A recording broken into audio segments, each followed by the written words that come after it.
Hello and welcome to Aspects of Writing. I'm your host, James Kelly, and my co-host for today's show is Joyce K. Gatchenberger, and our guest is Stephen Murray and Christopher Lakin, along with Pat Ritter, we hope.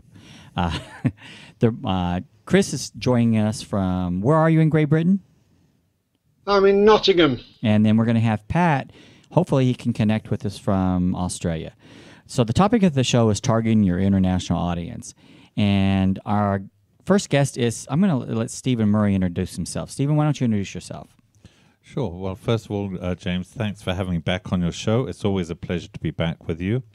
As James said, my name is Stephen Murray, and I live in Las Vegas, so I consider myself a local author. I've lived here for 15 years, and I am very fortunate to have had 3 books published. The first one is called The Chapel of Eternal Love, about a fictional Las Vegas wedding chapel. And it spawned a sequel, much to my pleasant surprise, called Return to the Chapel of Eternal Love. And I ventured to something different, and my third published book is called Murder Aboard the Queen Elizabeth II. And, of course, it goes without saying that's a murder mystery. All right, and we've known Stephen for a while, too. You know, you've been on the show at least, 3 or 4 times?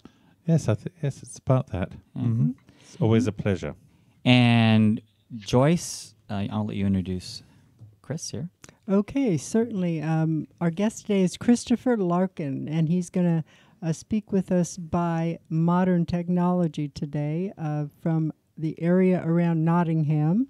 And Christopher Larkin, would you like to tell us a little bit about yourself, other than you are an international author?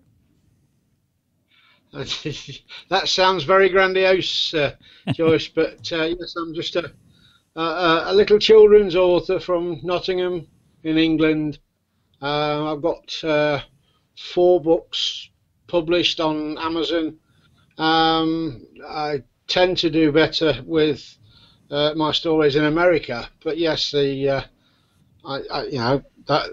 captain and Captain Griswold with his crew and friends is my sort of countrified narrabout story, and My Grand's Garden is a history of my childhood, I suppose, of the things that I used to get up to in my old grand's allotment there.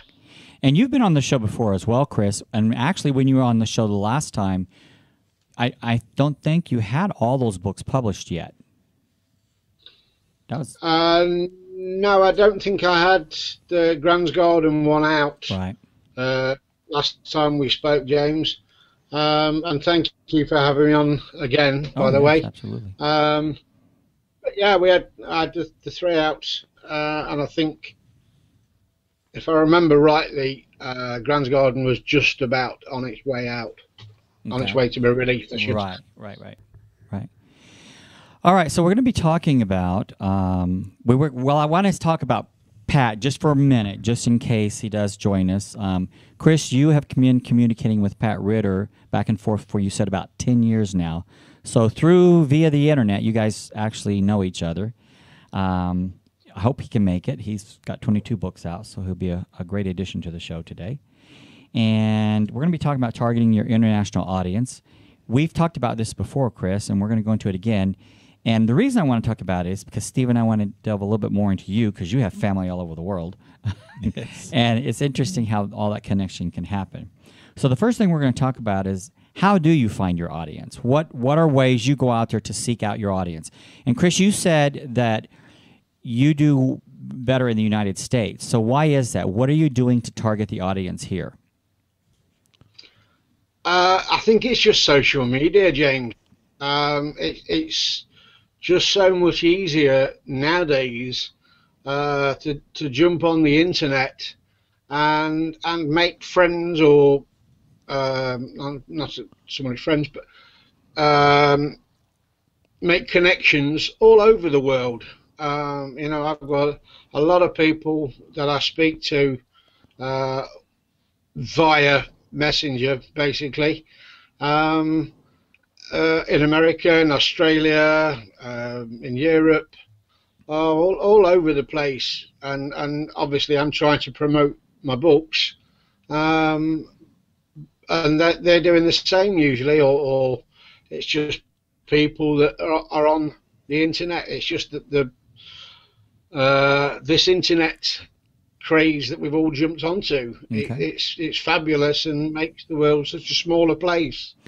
And Joyce, I want to ask you, it's important that you tell the listening audience your background, because you've been all over the world as well, or pretty much. I have been. My name is Joyce K. Gatchenberger, and I publish under that name because the things that form me as a person are the things that I write about in my book, which is The Lines of Listening, which is nonfiction, a basic memoir about my childhood.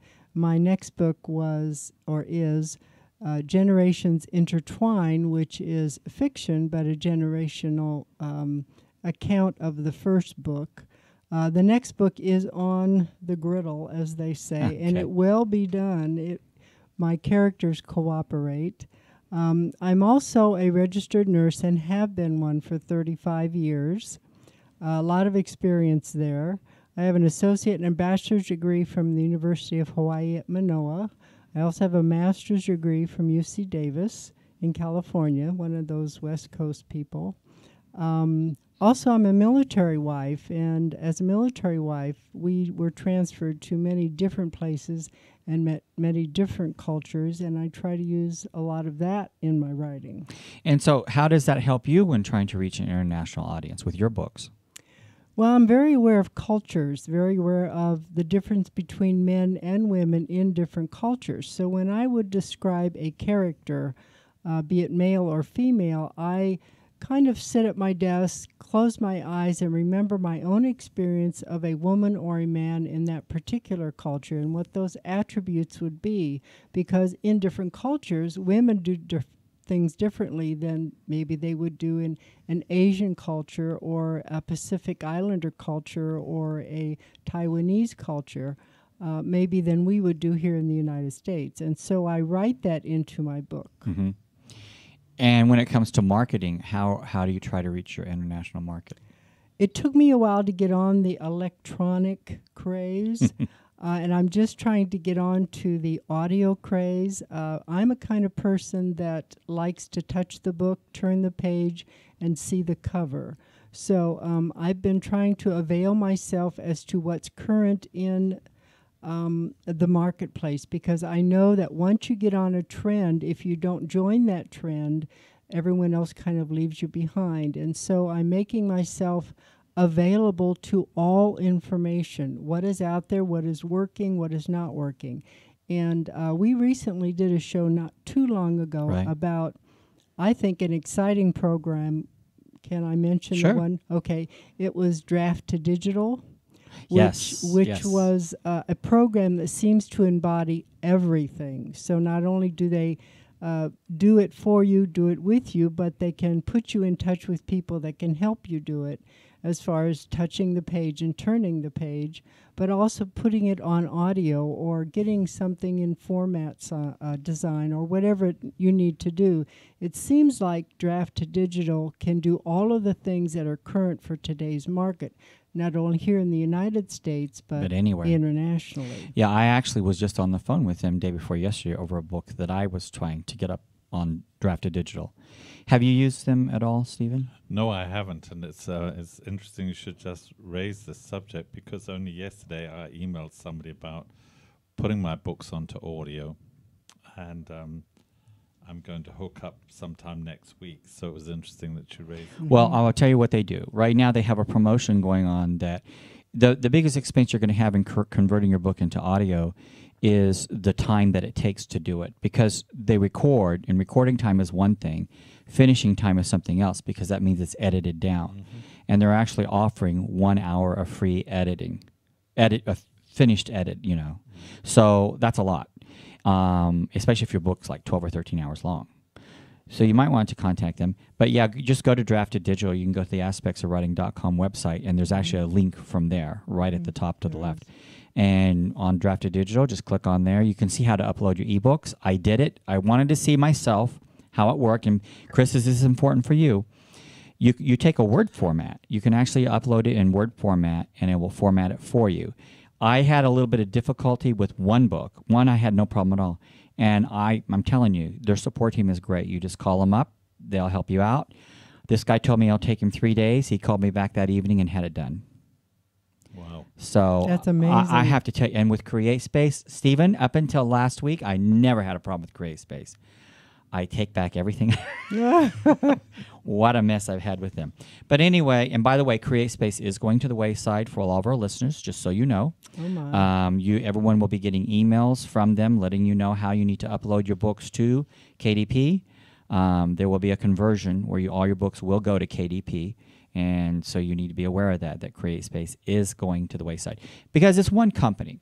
And it didn't make sense. I actually spoke to someone from CreateSpace. It didn't make sense to them to have the CreateSpace and have KDP when you have one company anyway. So they're just merging it. It's really what they're doing. Well, I don't use CreateSpace anyway. Yeah. So I tend to go through traditional publishing, Ingram Spark and... Well, CreateSpace is traditional for self-publishing. It's actually the largest format out there. Yes, but a lot of places won't deal with CreateSpace. For example, Barnes & Noble will Right. not accept CreateSpace format. Hudson Gifts, that does all the airports and the hospitals, they will not deal with CreateSpace. So, I know it works for Amazon, but there's a lot of limitations outside. Right. Yeah, the difference is, so everyone can understand what you're talking about. Amazon, and it's still that way, Amazon only offers 40% markup to the stores and non-returnable because they don't have a warehouse to store the returned books. So the bigger stores, like Barnes & Noble, they prefer to go through Ingram or Baker & Taylor. The reason for that is because they get a 55% markup plus returnable. And they don't want your book. I mean, they may just say, we can't take your book, but if you had it on 55% markup and returnable, which you get choices when you go into Ingram, you get a choice on how you want to set it up. But if you don't set it up 55% markup and returnable, then they won't take your book in the store because they want that 55% markup. So that's the difference between the two. That's correct, but Barnes & Noble do consider CreateSpace their competition from their own words. To me, anyway. Well, they're actually starting to do their own publishing, I understand. That I don't know. You could well be right. Yeah, they're going to be doing their own publishing as well. Good So that might be part of what you're talking about. changing. Yeah. Oh, yeah, Things are constantly. changing, Yeah, I believe Barnes & Noble is setting up their own way of publishing. There are ways to go around. I don't know. Yeah, go ahead, Chris. I don't know if they're in America as they are here, but there's a company called Book Baby Yes. and Lulu Yes. that are also major competitors, I believe, to Amazon. Amazon and Ingram Sparks. They sort of do the whole thing. They keep sending me emails, and I've really not ever followed them up because I've just been happy with doing it the CreateSpace way. Well, a lot of obviously people now. A lot of people use Book Baby because they want hardback books, and they're one of the companies that actually do the hardback book. But the problem is there's a little bit more of a markup for them. They have to mark it up. It costs you more for your book through them. Go ahead. No, I was listening to what you were saying. Yeah. It's just that's the thing everyone has to research. The great thing is because we're talking about an international market, is that these markets are available to everyone all over the world. We're no longer just one country. Literally, when it comes to publishing, anyone from anywhere in the world can go to these companies and get their books done. There's a little difference in that I just had Mimi Emanuel on the show. She sent me her book, and I got within 3 days. But she ordered it through Amazon here locally, and it was sent to me at my home.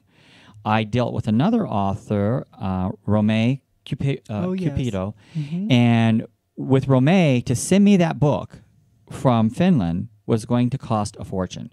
I actually I was going to send her my book, and it was going to cost me $28 in shipping. Oh, my. Wow. But what I did find, though, with Amazon is by ordering it through Amazon and having sent through Amazon, I was able to send it for $8.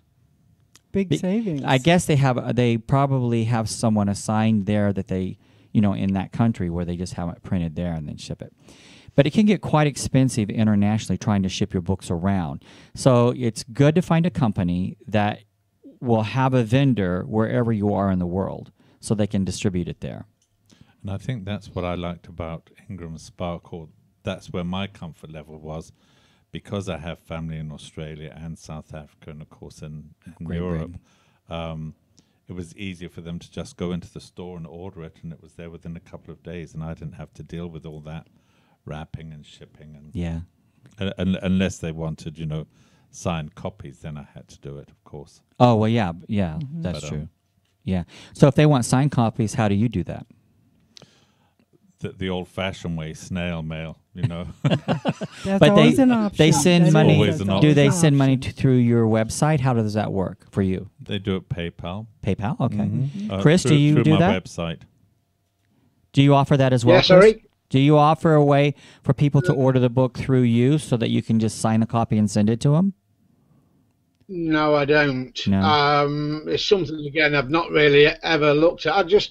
I think basically because I'm not really up on all the ways of publishing yet. Okay. I've just left it basically to Amazon. I'm on their Prime, so I get sort of 2-day delivery and cheap delivery. And basically, if my customers want it, they'll go on Amazon and get it. The only other way I'll do it is when I do sort of book festivals around the UK. I order my own supply, if you like, and then I'll take them, and I swallow the cost of shipping to that. Yeah. What about for you, Joyce? Do you have any way for people can order the book directly from you? Well, I do another way. I maintain a health and wellness blog through WordPress, and a lot of people follow the blog because I'm not only for authorship of books, but just health and wellness in general. And when they like it or when they make a comment about the blog entry, I always follow them or friend them on Facebook. And so we start a conversation. So I've got my WordPress and then I've got my Facebook. And based on that, they always kind of connect with me also through Amazon. And like you were mentioning before, they'll say, well, where can I get your book? And I will always refer them to an Amazon site. And they will say, oh, yes, I see where. And then we'll do a Facebook conversation. And then we'll go back to Amazon. And then they'll look at my next blog entry on WordPress. And so we'll go back and forth. And by the time, we've had a conversation maybe for a couple of weeks or so, I've sold 3 or 4 books by just using the airways through a blog entry or a conversation on Facebook, through Amazon, and they all 3 work together by maintaining that WordPress website. Right. And that's one of the things, and I agree with you with how it should work when it regards to Ingram Spark as opposed to Amazon. But Amazon is the largest bookseller out there. No So I advise every author to make sure you cover all your outlets. But I want to give you some advice. We were talking about Drafted Digital. Drafted Digital is a great format, and they'll put your book on all these different outlets. But just so you know, if you already have your book as an ebook on KDP, they won't market it that way. And I'm going to tell you what the difference is. If you have it as an ebook on Amazon, your royalty will be about 35 cents per dollar. I believe it is. It's 35%. That sounds right. And then if you have your book on Drafted Digital, you get 90% of the royalty. And not only do you get 90% of the royalty, but there is one thing. Amazon takes 5%. That's still better than 35%. Because you're still going to get 85% of the royalty. So that's one reason why you want to look at Drafted Digital, because not only are they very helpful, they have a support line where you can call both international and domestic. They also will put these up on all these different outlets for you. I just did mine for the Alien transcripts, and I'm on all your bigger outlets, including Barnes & Noble, Kobo, Scribe, all of the ebook outlets. They put it on there for you. And like I said, some of them will charge you 5% more, like Amazon gets 5% more, but that's still better at 85% royalty than 35% royalty. You said they put it out on Kobo? Yeah. Wow. Yeah. So, and the way it works is you submit it, and then it takes up to 10 days. And so they'll actually email you every time one of their outlets has accepted it. Like the first day, one person did accept it right away, and then it took 2 or 3 days, and then a couple more accepted it, and eventually you'll get everybody accepting your book. But the great thing about ebooks is no matter where you are in the world, you can get that book, and it's not going to cost you an arm and a leg for shipping because you don't have to ship. As long as you have a computer, a phone, or some other device, a notepad, to read this on, you can get that book anywhere in the world. And that's what's phenomenal about ebooks. It really has united the world. But I really am serious when I say I really like draft to digital. And I think that's what every author needs to at least take a look at it. And they don't pay me to say this, by the way. I'm just paying. No, when there's good information out there to help an author save money, which is about what this show is about, I'm going to share it. And I wish I had known more what was going to go on with CreateSpace down the road. I hadn't used them in so long, but I really had a lot of problems with them last time. But I think a lot of that has to do with the fact they're switching over. So that might be part of the transition. Yeah. Yes. You know, James, I have another idea, which I use a lot, which is kind of an old-fashioned idea, but maybe people don't give enough credence to it. Whenever I'm flying anywhere, I use an airplane, but whenever I'm flying anywhere, I always take my own books with me to read on the airplane. Right. A lot of people might think, oh, well, of course, but I always make a point to take my own books and make sure I'm visibly seen reading it. I also make sure I take my own cards, business cards with me, pass them out, and I'm also saying on the flight, oh, I'm an author, I'm an author, I'm an author, and passing out those cards. When I go into Hudson News at the airport, I may drop a couple of little cards along the way in strategic little areas, which might or might not be found by other people as they're picking up their own books. So these are things maybe people take for granted that you can use internationally wherever you're at. And you know, I do the same thing. This is an international city. Las Vegas is an international city. We have visitors from all over the world. And they don't just stay on the Las Vegas Strip. Right. A lot of them will go to the grocery stores and stuff nearby. So I do the same thing. I take cards about my books, and I'll actually go to the book section in case someone's trying to find a book, you know, and I'll leave those cards there. I don't know how long they stay there until someone finds them and throws them away. But, you know, the thing is they could pick up those cards, put them in the book they're going to buy, and then later on they might look at that and say, oh, I'm interested in this. That's right. So what are some of the other methods you use? Go ahead, Chris. Sorry? No, that's what I was going to ask you. I also find the photo on the back does quite well. I was going somewhere recently and somebody recognised the photo on the back of the book and sort of realised it was me. And I said, well, is this your book? Sort of, and that struck up a conversation. So, like the card dropping, like, you know, it's just helpful to have a photo on the back of your cover, on the back cover. Yeah, I used one from 1995. Just a year ago. Just a year ago, yeah. I really did. And you've had 100 people recognize you already, right? They go, wow, you look good there. No, I wanted a black and white photo. I know I could have probably taken any photo and turned it black and white, but I thought, well, that looks a little bit like me, so I'm going to put it on there. There you go. But you are right, and I like what Joyce said about being on the plane. I didn't think about that. If you have your cover, especially if it's something people are going to see and take notice to, it is good to have that on there reading it, and because they are going to ask you about it. So, yeah. What methods can you share with us, Stephen, that you do as well? Well, I've tried internationally. What I've tried to do is I've tried to find radio stations, because I still think that given the opportunity to talk about your book and talk about your work, I think does make a huge difference, whether it's over the radio or a presentation at in front of some group or some club. I think that's the best method. And I've reached out to radio stations in England, the BBC, of course, Australia, and even South Africa. I haven't had much success there, I might add, but I have managed to get an interview on a radio station in Singapore, and of course that's got a large English-speaking community in the area. And that was quite good and interesting. And of course, there's a radio station in Trinidad that supports local authors, and so that's good for the Caribbean audience. And also in Canada, I've managed to get on a couple of radio stations in Canada. And of course, one doesn't always know the success that you really get, because they'll order the books mainly through Amazon, and you get your... They'll go into the bookstore, and I guess you could go and analyze it all and find out if it's made any difference, but I still think that helps. We did a show on this. Yeah, on we had Jackie Lappin on, and Jackie Lappin is a PR person.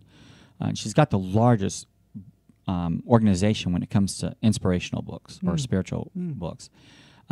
In fact, she's conducted over 100. She's arranged over 150,000 interviews since she started her business. But the thing is that we talked about that on the show when she was on, how there is a misconception about how radio works and even television.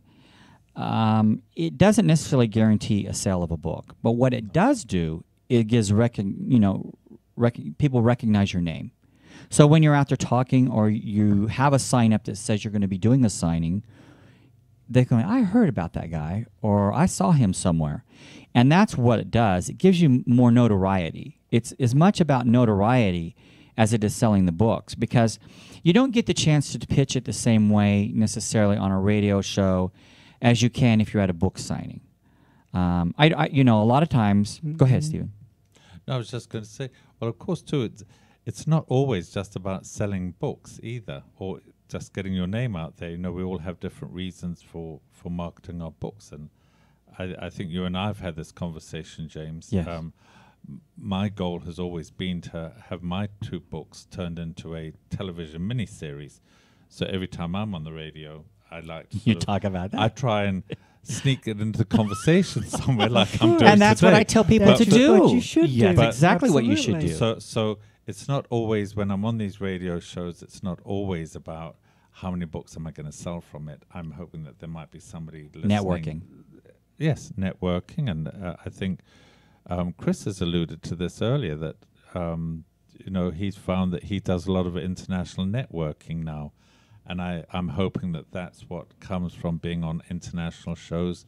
People will learn where they can find your books and email you, or search you out on Facebook or things like that. So. And you don't know who in the world might be listening and be interested in your book to make it into a Precisely. miniseries. Precisely. Go ahead, Chris. Well, yeah, I'm going to say, since I've been on James's program on the first one, obviously, it heightens somebody's attention to what I'm doing. I'm obviously a lot less experienced than you guys, and I love coming on James's program, because every time I come on, I learn something new. And yeah, I've still got a long way to go, but it's just about, for me, getting somebody to recognize what you're trying to do. My books are children's books, so to have a child read my books in America, for me, is fantastic, because they're just learning about what we do in England. The sort of stuff. Well, I think Chris has said an important point too. Sometimes being on radio shows like this, you learn a lot about how much you don't know. That's the key. I've learned today. We all think we learn a fair amount, or we know a fair amount. Then you come on a show like this and you listen to other people's approaches and aspects of reaching out, and you suddenly realize how much we've still all got to learn. Or, well, I know, speaking for myself, I learned so much every time. Joyce brought up a point about the airplane. That's something I had never considered before. Have your book there and read it, or at least pretend you're reading it. Don't hold it upside down. Make sure it's right side up. That wouldn't go over too well. Although it might get someone's attention. Your book's upside down. Oh yeah. Oh yeah.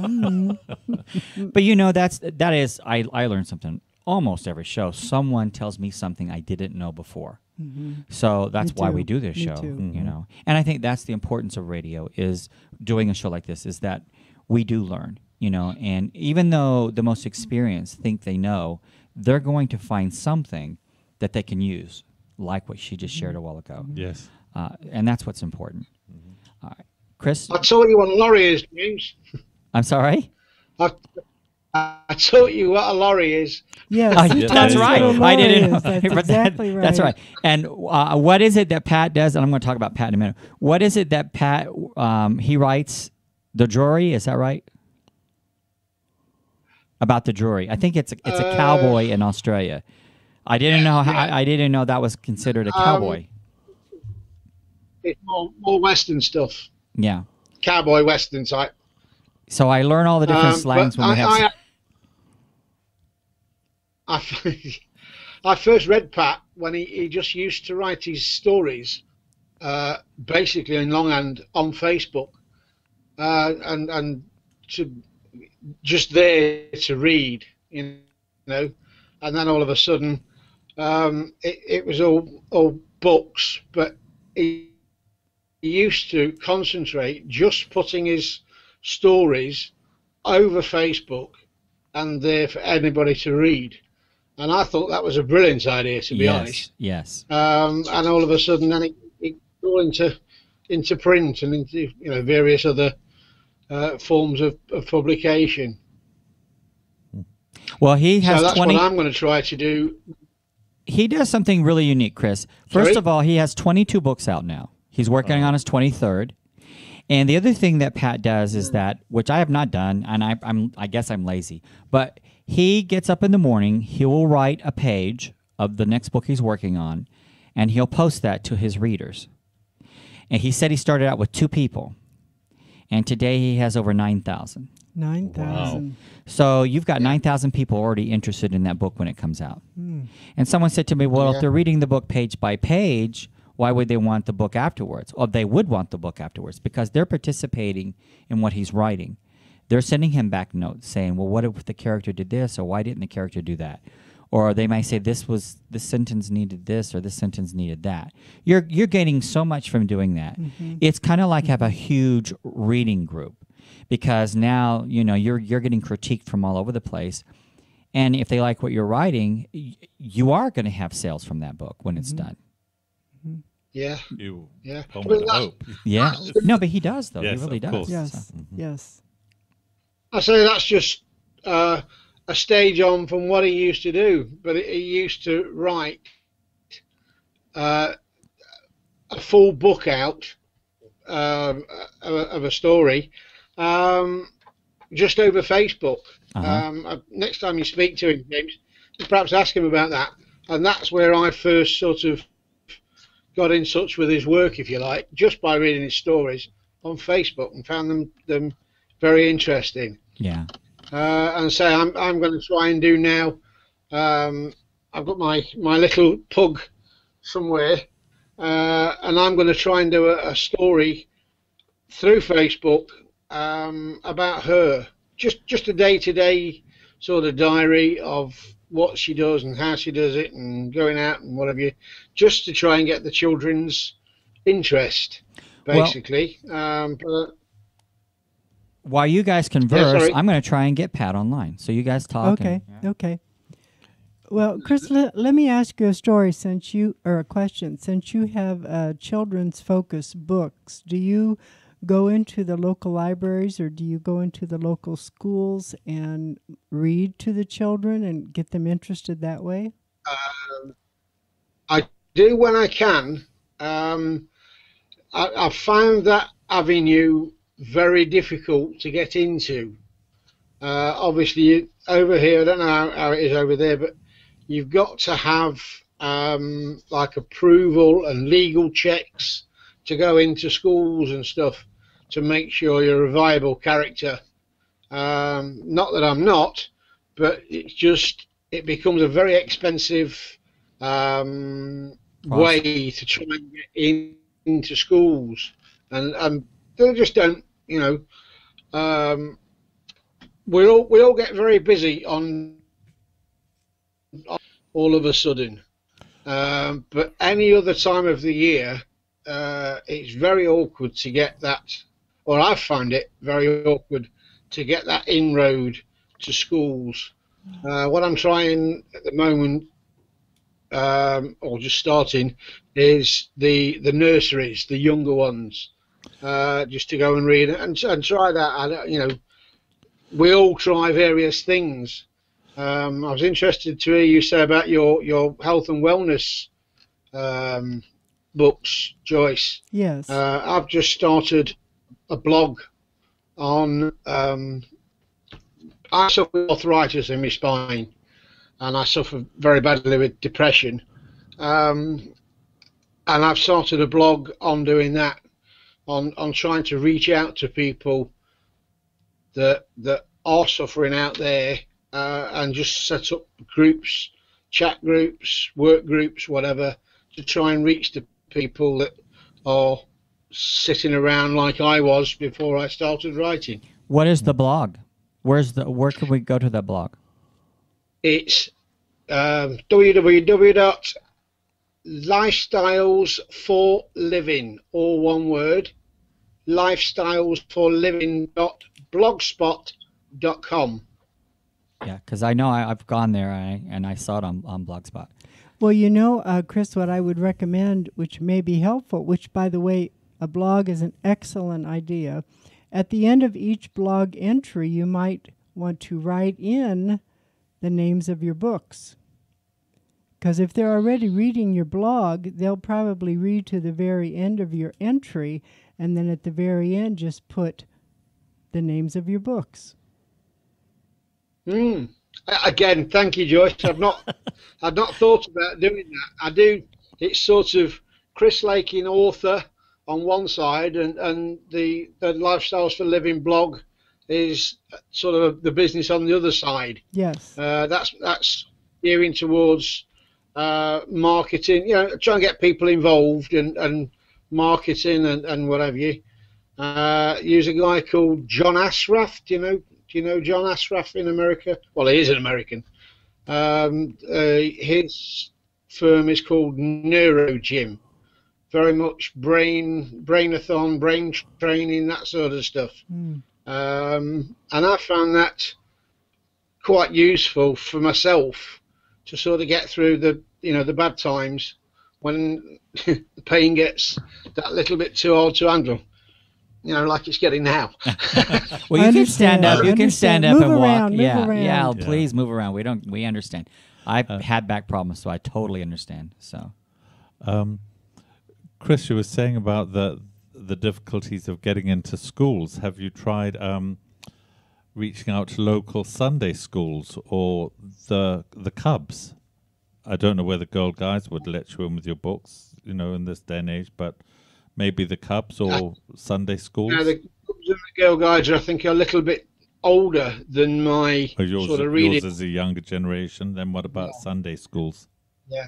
I've got a primary school literally over the road from us, and I've tried every way and any way to get to go and read, and it was World Book Day basically. We went in and read one of the stories. I sold a few books in there, but everybody else, it just seems such a hard thing to get into, which would seem to me to be the easiest thing on earth, really. Yeah, so it sounds like over there they're more cautious with who's coming into the schools, and who's reading.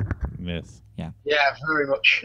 Another idea I've thought of was, the children's hospitals, where the children are obviously ill and in bed or whatever, just to go and do some reads to that. But it's an avenue I'm pursuing at a later stage. Recently, I've been very busy just setting up the blog because I know nothing about it, so I've had to do a complete learning curve very quickly and try to turn it all around and get it working. Yeah, it looks good though. I mean, you're doing great. You're doing better than I could do. Thank you very much, James. You're welcome. It's nice to hear somebody say that, when you sit here this side and you think, what have I got to do next? How can I make it better? How can I make it more attractive? Blah, blah, blah. I was impressed. I really thought. I was going to ask you, did you do the blog yourself? Yes, I did. Yeah, Okay. yeah. I built it all. Earn house, an online business, uh, various courses, and what have you. Um, and yeah, just built it myself and tried to make it viable. And I'm hoping later on down the line, through John Ashraf, it may well be and his affiliate network.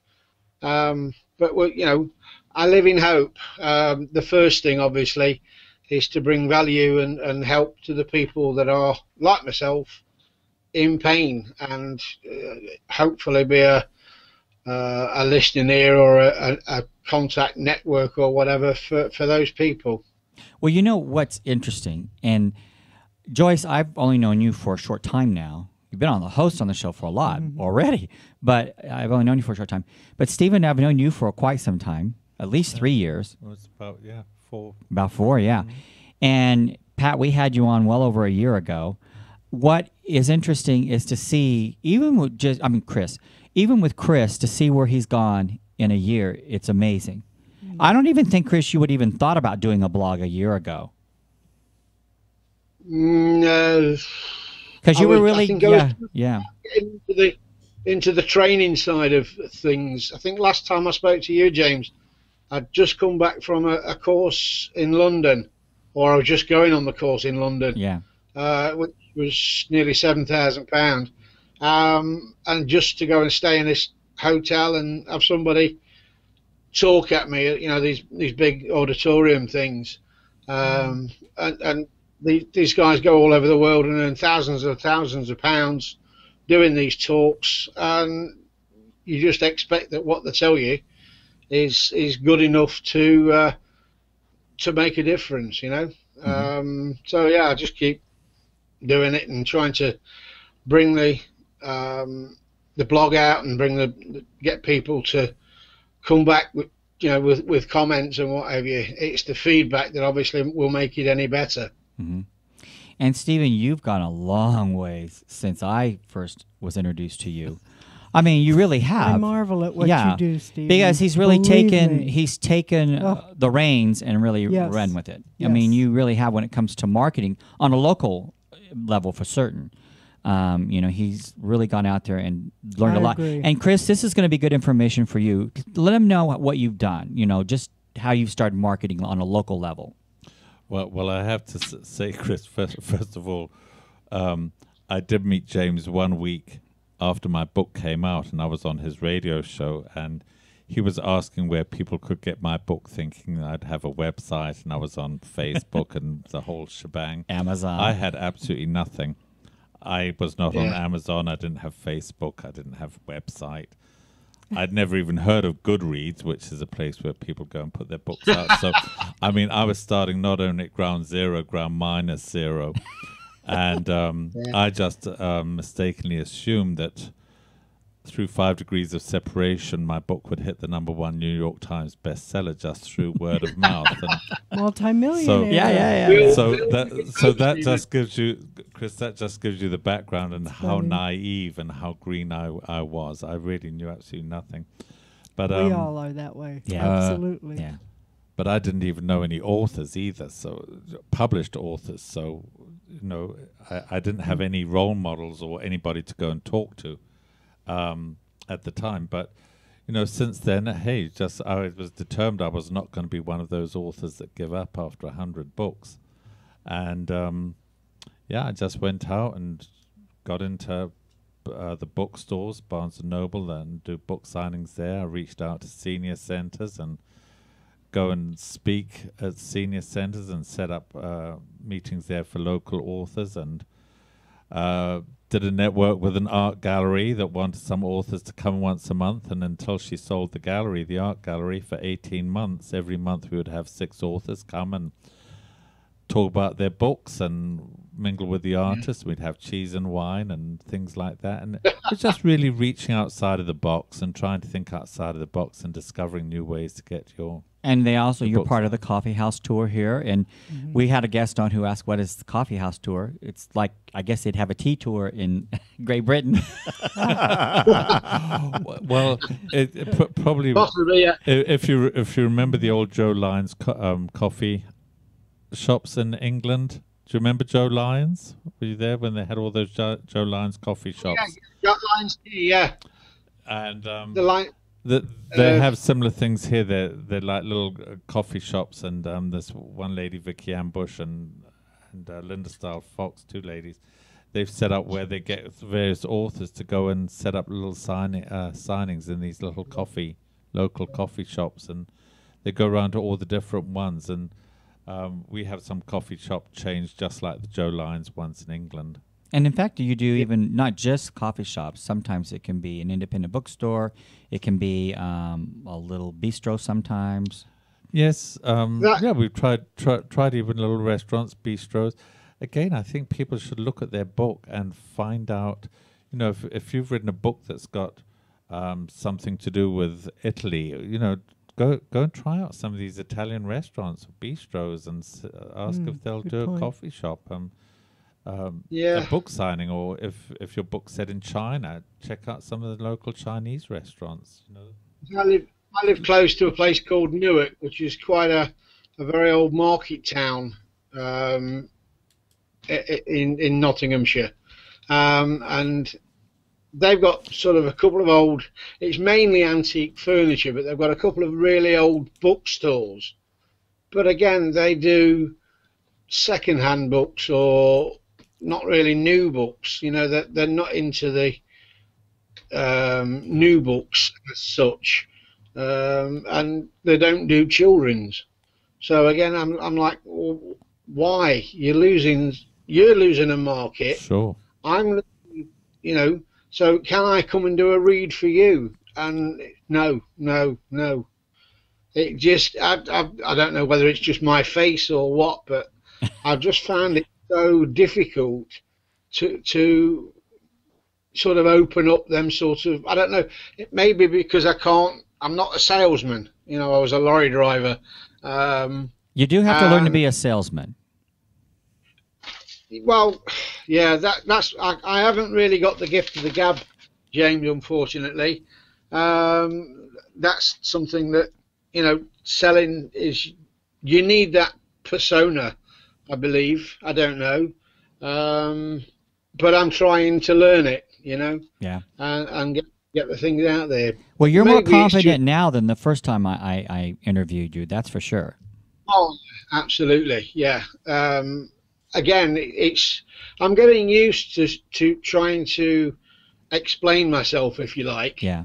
But that's what I find difficult, and why I'm sort of stumbling and stuttering and whatever as I'm talking to you now.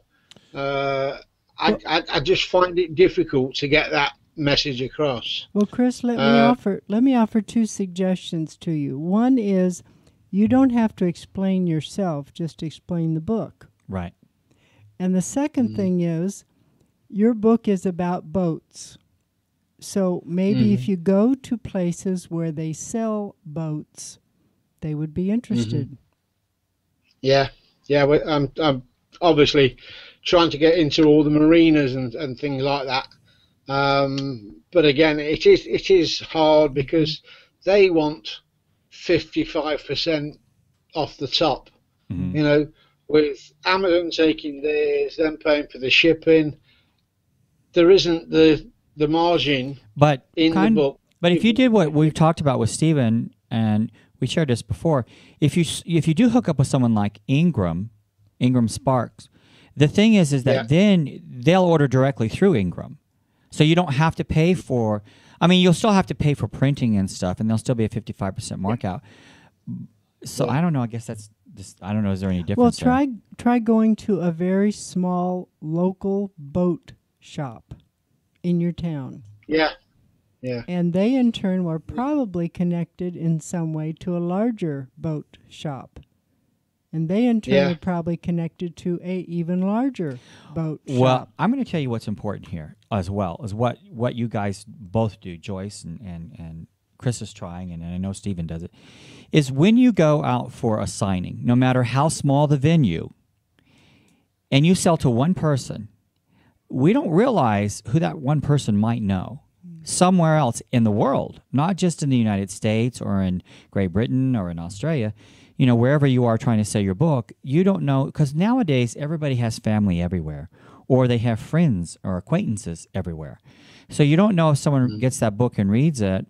That's why these little shops are important. I mean, you really don't know who's going to pick that book and run with it. Yeah, and also I think the important thing too is to have bookmarks. Yes. Always have bookmarks. And so even if you're at a small venue and people come up and talk, and if they don't buy your book, at least give them a bookmark, because you don't know where they're going to give that to. Right. But do they still have school bazaars in England, Chris? You know, when I lived there, all the schools always had bazaars where people went and sold things. And would the school bazaars not be a place? Again, it's something that I've tried with the school locally. They have a summer fair. Yes. But it's not really. It's like a sports day type. Them trying to sell themselves, or the local clubs getting people in, or whatever. To me, to go and try and sell books, they're not interested. Well, I just wondered if you offer them something that you would donate a portion of the books to support the school team to go and play somewhere. You know, those kind of things sometimes. Yeah, I offered sort of, you know, free books for their library or whatever. But again, it's difficult, or I'm finding it difficult to get access to the to the right people, basically. And I talk to a lot of authors locally who have the same issues. And a lot of times it has to do with, first, there's a lot of things involved here. Making sure that the cover is correct, making sure you've got the barcode on there, which I know, Chris, you do. Also making sure the price is right, because there's two things that can go wrong with that. One, if you have it priced too high, no one wants to carry the book. But if you have it priced too low, it's kind of, Chris, it's kind of what you were saying. It's hard to make any money on it, or even get your money back if it's priced too low. So you really do have to calculate that just right, so that you can get the book in the store, but at the same time you're not losing money. And that can be difficult, especially if someone's not willing to curtail how many pages a book has. When it comes to children's stories, because I just published one as well, you know, it costs a little bit more because of the fact that it's all color pages. Yes. So even though you have a paperback that's 200 pages, if you have a children's story that's 40 pages, if you have a lot of illustrations in there, which I have quite a few, every page has to be color. So it can run your cost up on that book. So all those things you have to consider before you go into it. When you go into Ingram, or you go into, well, we won't use CreateSpace anymore, KDP, they give you a calculation which you can skip ahead to. Once you have your book uploaded, you don't have to submit it yet. You can go there and it will calculate at the price you're putting in whether or not you're going to make a profit and how much of a profit you will make. And I know at Ingram Sparks, if you don't have a certain amount of profit, they won't accept the book. They won't let you publish it. There has to be a ratio there that fits so that you are making something.